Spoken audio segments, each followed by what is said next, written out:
সুপ্রভাত, নমস্কার সবাইকে। আর ছোটদের অনেক ভালোবাসা। আজ আমি আবার একটা নতুন ভিডিও শুরু করছি।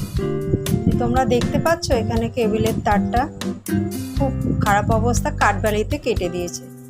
আজ এক দাদা আসবে ইলেকট্রিকের কাজ করার জন্য, তো উনি এসেও গেছে, কাজও শুরু করে দিয়েছে।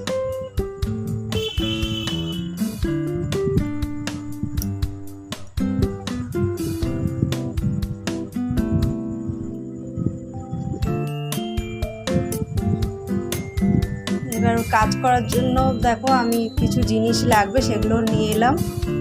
আর ওই দাদা ওখানে কাজ করছে বলে খাট ঠাকুর সবই সরিয়ে দিতে হয়েছে। দাদা কাজ সেরে চলে গেছে, এবার আমি পরিষ্কার করে নিচ্ছি।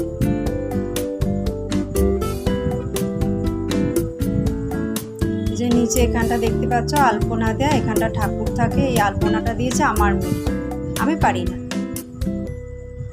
ও খুব সুন্দর আলপনা দেয়।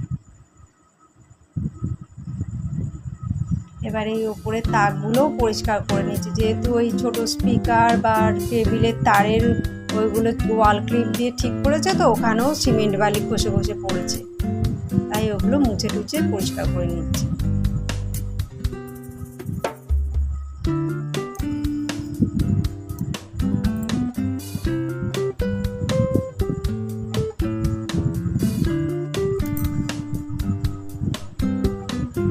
এই কাপটা দেখছো, আর এই একটা কাপ, এই দুটো কাপ আমার মেয়ে মেলায় কিনেছে, ওর দাদু দিদিকে দেবে বলে। যখন আমরা যাব তখন নিয়ে যাব। আর এই কাপটা কমপ্লানের যে কাপটা দেখছো, এটা হচ্ছে আমার ছোটবেলার স্মৃতি, আমার দিদা দিয়েছিল আমাদের।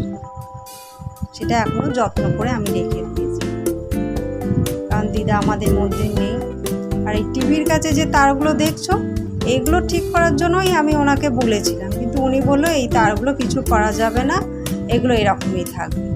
আর সেট টপ বক্সের ওপরটা দেখো পুরো সাদা হয়ে গেছে।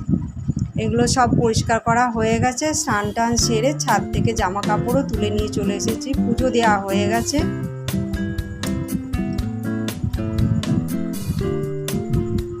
বাইরের আকাশটা দেখো কি সুন্দর দেখতে লাগছে, তাই তোমাদেরকেও একটু দেখালাম।